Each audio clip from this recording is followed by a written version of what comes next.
bagaimana kita bisa meniru Kanjeng Nabi jadi orang yang terhormat, dihargai, dimuliakan oleh Allah. Semua ingin, tapi ilmunya nggak tahu ya.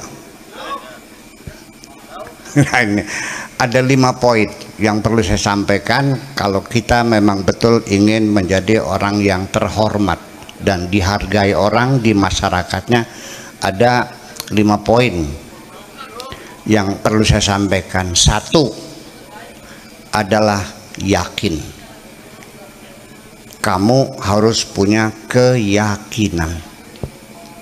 Keyakinan di sini bukan sekedar percaya, tapi termasuk di dalamnya self confident, percaya diri, tidak minder, langkah jagat sangar.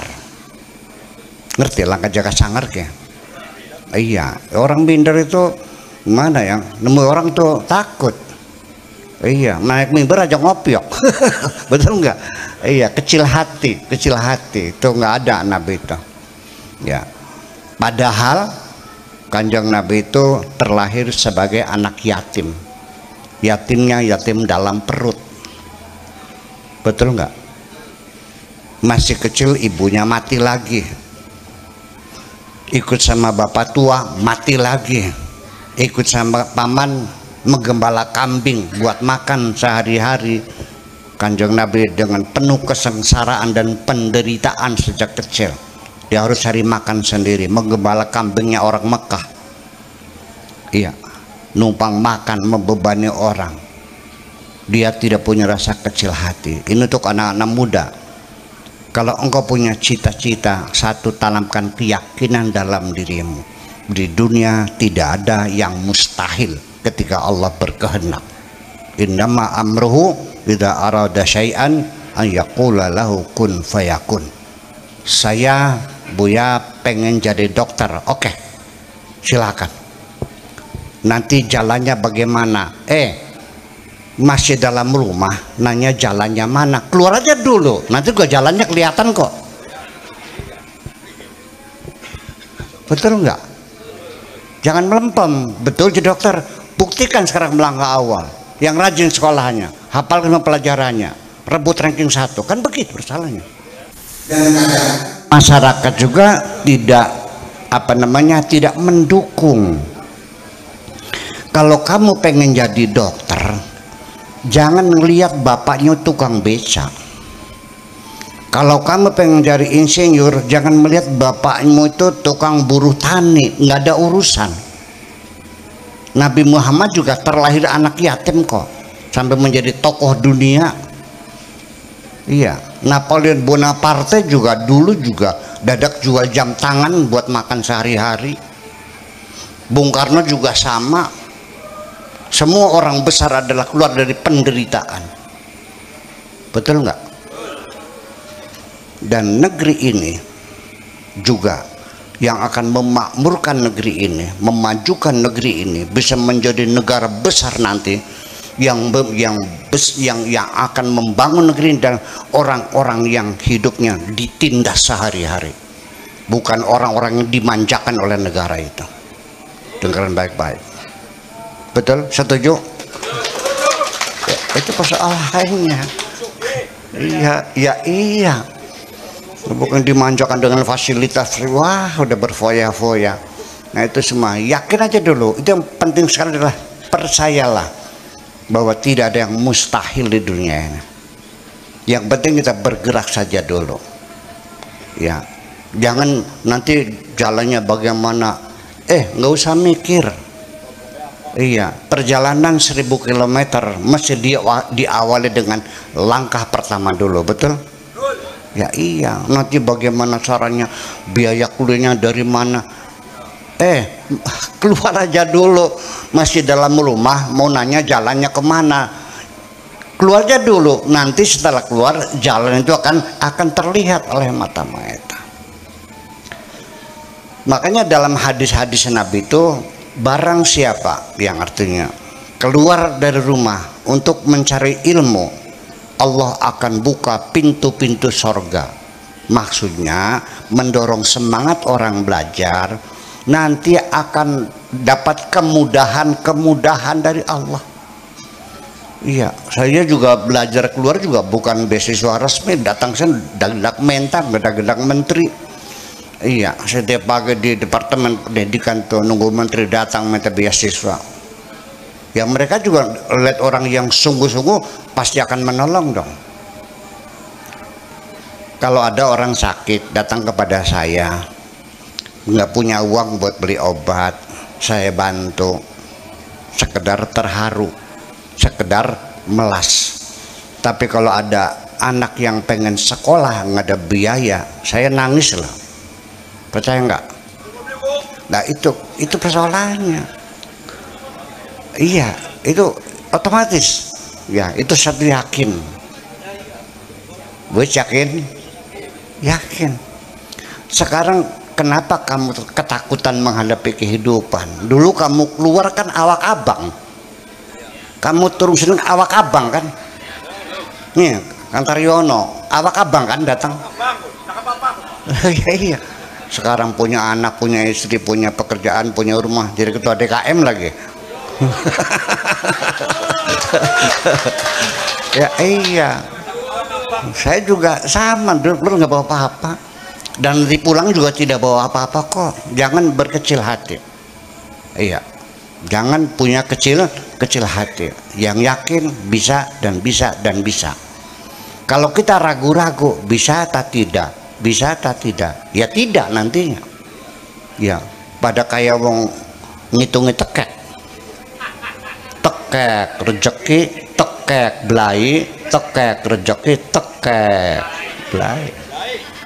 Dari bakal ngitung tekek ya kudu makanya tekek rezeki, tekek rezeki.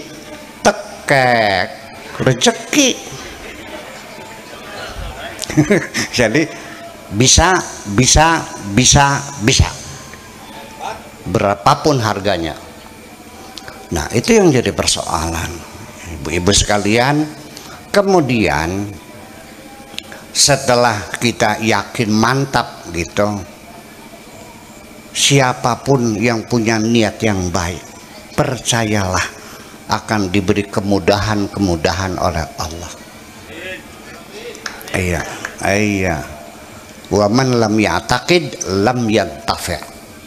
Kalau orang tidak punya keyakinan yang kuat, nggak ada manfaatnya kamunya. Akan terombang-ambing oleh gelombang kehidupan yang gak jelas. Iya dong. Nah, yang kedua, supaya engkau menjadi orang terhormat, berwibawa, disanjung orang, setelah punya keyakinan, punya visi dan misi, punya program, punya target, punya tujuan yang jelas, itu penting. Iya, kalau dalam negara namanya GBHN, betul nggak? Ada jelas tujuannya. Tapi sekarang GBHN nggak ada ya? Ya wis lah. Punten. Nih, yang kedua setelah kita yakin itu, yang kedua adalah al-ata, kedermawanan. Itu yang buat orang terhormat adalah karena kedermawanan. Kedermawanan ini ibu-ibu tidak mesti harus uang, tenaga juga bisa. Nyumbang masjid ini kan belum selesai, katanya masih ada yang kurang ya. Oke, kalau nggak bisa nyumbang uang ya nyumbang tenaga lah. Bisa nggak?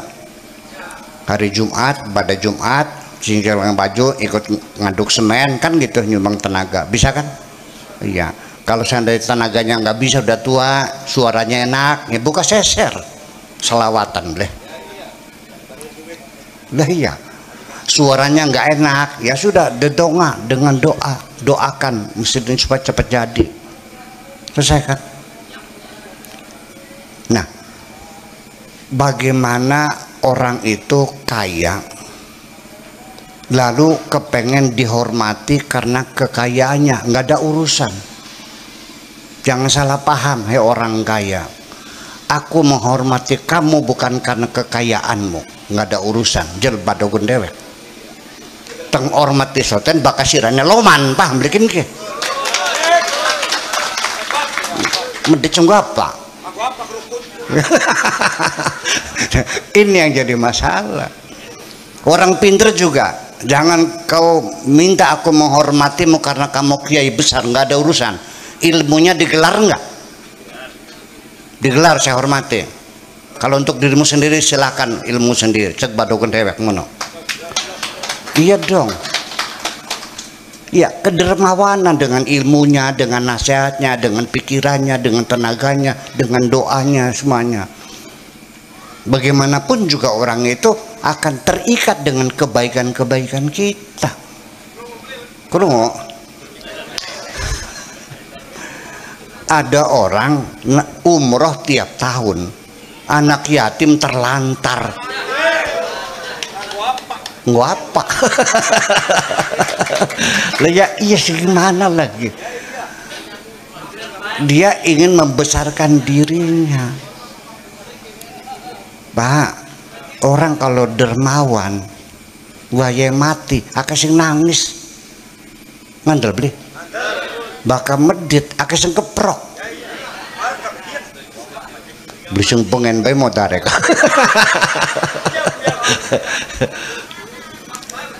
Bapak-bapak, ibu sekalian, ketika engkau miskin dan engkau tidak bisa membantu orang lain, nggak ada masalah, bisa dimaklumi. Tapi bakal sirene sugih medit nyemengit akeh wong sengit tadi bilang antel. Percaya nggak? Orang kaya medit banyak yang benci, banyak yang mengintai. Iya, makanya as-sodaqah tadfaul bala. Sodaqah itu tolak bala. Gimana lagi? Ya sudah barang tentu, ini mauludan. Berapa patungannya? 20.000 per kakak. Woi saya 2 juta. Ya duduk ini ngarep. Iya boleh. Ya, itu otomatis dong. Gimana lagi? Kedermawanan. Bahkan dengan uang kita yang kita dermakan bisa mengatur negara kok. Iya boleh. Ya iya. Ya ini penting sekali. Itu jangan berharap Anda menjadi tokoh masyarakat di sini akan dituakan, akan menjadi gantungan orang lain. Kalau Anda medit nggak mungkin. Peledoyan, sebadogon dewek. Nah, itu persoalannya ya. Itu kedua jadi masih dermawan, yakin dermawan. Kemudian yang 3 itu al-itqan, profesional orangnya. Iya, ngecat mobil ya hasilnya bagus, bikin kusen ya bagus, bangun masjid ya bagus, ibu-ibu ngerias pengantin, wah yang profesional. Memang harganya 50 juta, tapi betul-betul manglingaken dengan pengantin kok. Ini siapa? Bocah blesak dia sudah jadi ayu pisan kayak Syahrini.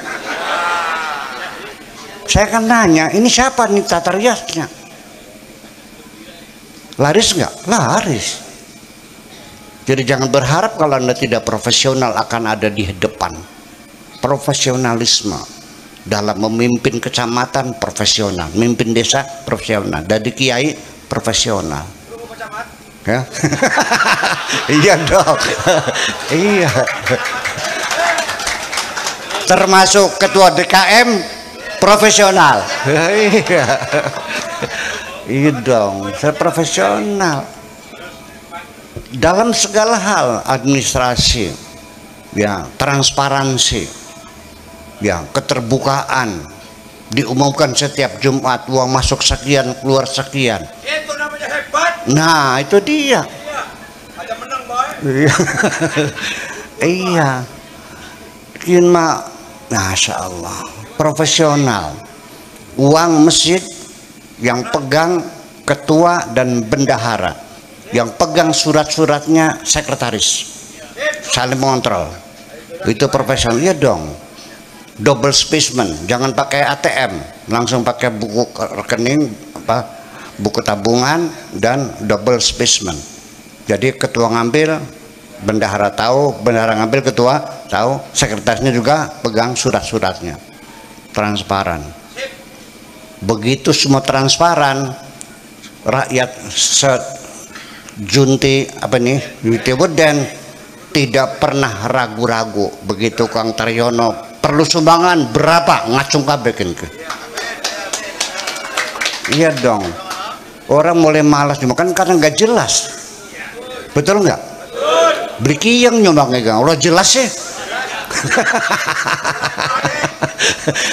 Itu profesion itu dalam segala bidang. Iya, jahit ya sama. Ada baju yang ongkos menjahit 5.000 tuh, Tegal Gubuk tuh, ya konveksi tuh, kanggo nuding nyingset, kanggo turu merkeset. Iya, iya. Tapi kalau buatan yang profesional bikinan Perancis, harga bajunya juga 1,5 juta paling murah. Ya, menjahit baju itu nggak boleh ada benang putusnya. Putus BS sudah. Awit maning gawennya, nggak ada benang sambungannya.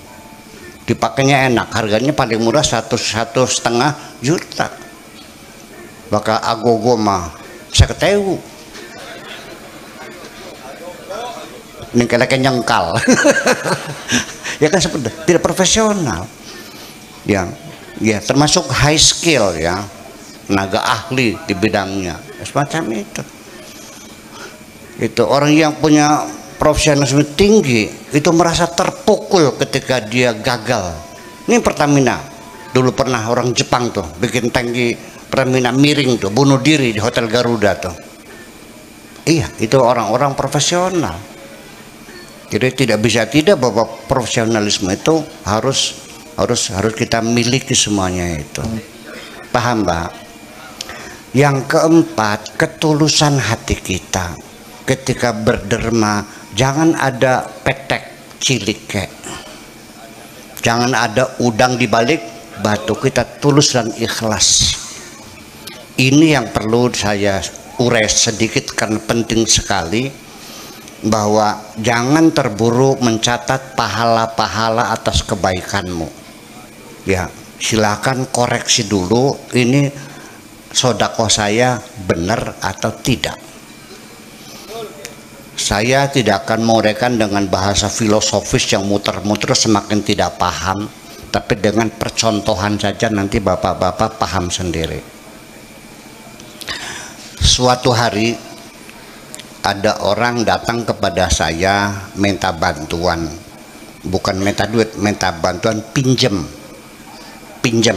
bukan minta, pinjem 2 juta buat beli obat, lagi sakit anaknya. Saya kasihan, terharu, masa nggak ditolong. Dan dalam hati saya, kalau untuk berobat, untuk makan, pantang dipinjam itu, harus dikasih. Kecuali buat modal ya.